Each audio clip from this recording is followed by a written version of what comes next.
In my previous video, I have described how China emerged as a powerful nation despite so many difficulties. Now, in this video, I am going to explain Sino-Indian relations. India and China were great powers in Asia before the advent of Western imperialism.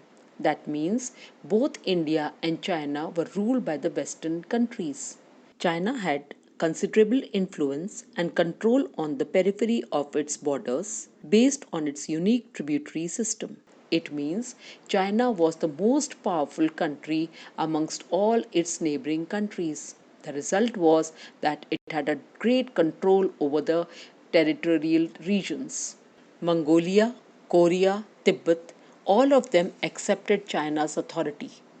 There was limited political and cultural interaction between India and China because Tibet was the buffer state in between. The result was that neither of the countries were very familiar with each other's territory and their foreign affairs. They had some difficulty in involving a foreign policy to deal with each other.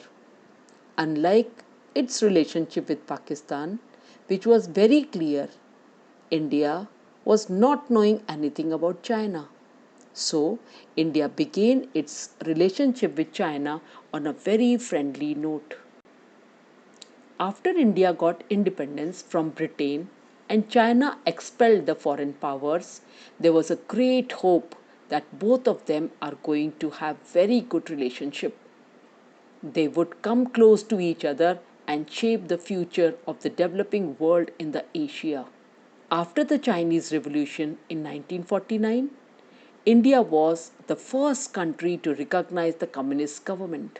Not only this, our Prime Minister Jawaharlal Nehru felt strongly for this neighbor, that is China, which was coming out of the shadow of the Western domination. As I have already told you in my previous video, that China was cut into small pieces, which is popularly known as cutting of the Chinese melon. And so, after getting freedom, China was coming out of the shadow of this Western domination. So, Jawaharlal Nehru wanted to help China and give a friendly hand towards them in the international forum. Prime Minister Jawaharlal Nehru's colleagues, Sardar Patel, was having a different opinion. He was worried about a possible Chinese aggression in future. He always told Jawaharlal Nehru that don't blindly have faith on China. China can anytime attack us.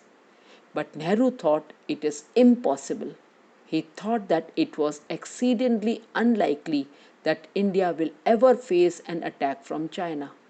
So, for a long time, the Chinese border were guarded by only Indian paramilitary force, not even the regular Indian army. Nehru also gave the very popular slogan Hindi Chini Bhai Bhai, which became very popular in India as well as in China.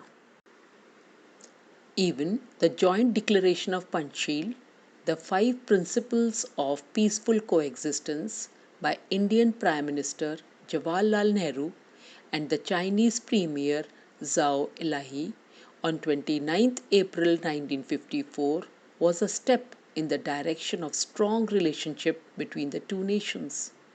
Indian and Chinese leaders visited each other's country and were greeted by large and friendly crowds.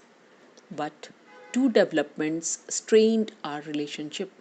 Firstly, China annexed and controlled Tibet in 1950, and thus the historical buffer, that is Tibet, which was between India and China, was removed, and they came very close to our border. The Indian government did not oppose it openly, but when Dalai Lama, the spiritual political leader of Tibet, when he wanted asylum in our country, we gave him.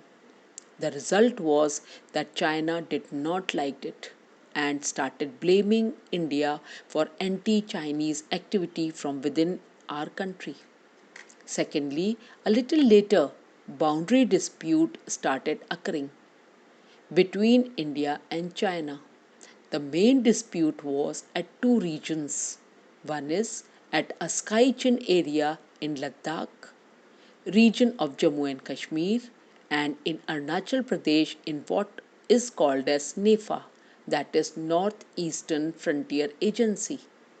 Between 1957 to 59, the Chinese occupied the area and built a strategic road there. Once they started building the road, our relations started becoming strained. India claimed that the boundary was a matter settled in the colonial time. Britishers have already made the McMahon line, the line which is dividing India and China. But Chinese said that any colonial decision does not apply on them and they are not going to listen to that. This resulted in the Chinese invasion of 1962. During 1962, when the entire world's attention was at the Cuban Missile Crisis,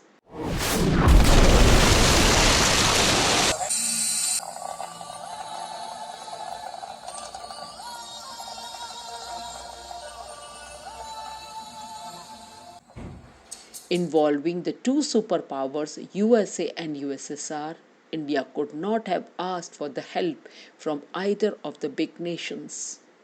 At this juncture, China, through its People Liberation Army, launched a swift and a massive invasion on 20th October 1962 on both the disputed regions.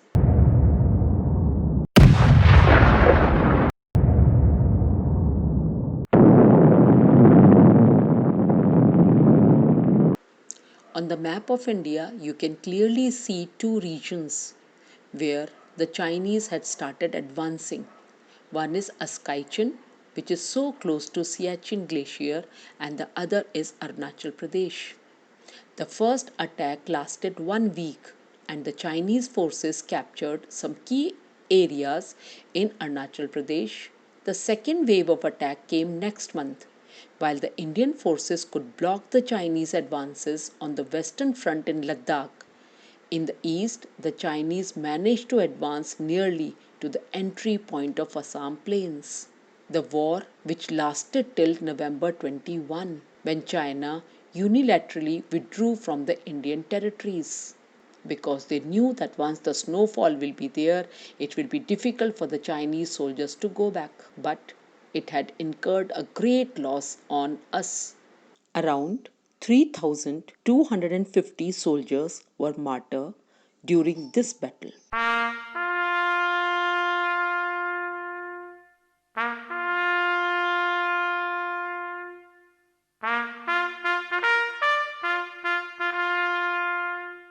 India lost about 43,000 square kilometers of land.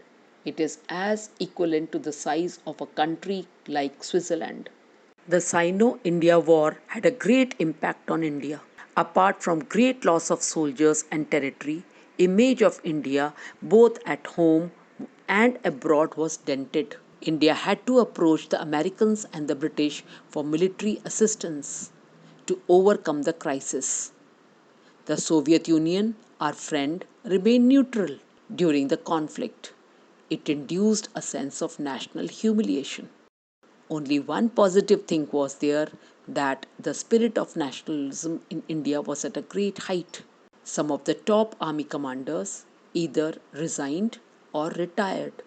Nehru's close associate and then Defence Minister V. Krishna Menon had to leave the cabinet. Nehru's own stature suffered as he was severely criticized for his naive assessment of the Chinese intention and the lack of military preparedness. For the first time, a no confidence motion against his government was moved, and the debate in the Lok Sabha started. Soon thereafter, the Congress lost some key positions in the by-elections of Lok Sabha. The mood of the country had started to begin to change. Now, no longer people had faith in Congress party. The Sino-Indian conflict affected the opposition as well. This and the growing rift between China and Soviet Union created differences within the Communist Party of India as well. The pro-USSR fraction remained within the CPI, that is Communist Party of India, and moved towards closer ties with the Congress. The other fraction was for some time closer to China and was against any ties with the Congress. The party split occurred in 1964, that is, CPI got divided into two groups, and the leaders who supported China were called as CPIM, that is, Marxist, who believed in Mao. During 1962 war, many leaders of CPIM were arrested for being the supporters of China. On the other hand, the northeast region, which was isolated and extremely underdeveloped in India with the challenge of national integration and political unity. The demand was there that now Indian government should take care of the northeastern region. It should be given more attention to integrate into the main Indian territories. Soon after the war with China, Nagaland was granted statehood. That means Nagaland was declared as a state. Even Manipur and Tripura were declared as union territories, but they were given the right to elect their own legislative assemblies. Various movies were based on the war. A very famous movie was Hakikat, which was made and it became very popular. India and China were not having good relations till 1976. Still, the war was looming large on the hearts and minds of both the nations. Thereafter, their relations started to improve slowly. After 1970, their policy became more pragmatic and less ideological. They realized that we will remain neighbors and there is no point in keeping the relations strained. So it is better to start improving our relationship. A series of talks to resolve the border issues were also initiated in 1981. Since the end of the Cold War, there has been significant changes in India-China relations. Both view themselves as rising powers in global politics and both wanted to play important role in the Asian economy and politics. Rajiv Gandhi was the first one to visit after the war got over to China in December 1988. He wanted to improve the relationship. They both have signed various agreements on cultural exchanges and cooperation in science and technology, and opened 4 border posts for trade so that our relation improves. Bilateral trade between India and China has increased from 338 million in 1992 to more than 70 billion in 2016. It's growing at the rate of 30% per year since 1999. At the global level, India and China have adopted similar policies in international economic institutions like WTO, that is World Trade Organization. Although China has helped Pakistan in his nuclear program and has maintained military relationship with Bangladesh and Myanmar, which were against the interest of India, however, none of these has led to a war. Now, both the countries have frequent visits to each other countries and are becoming more familiar to each other's nation.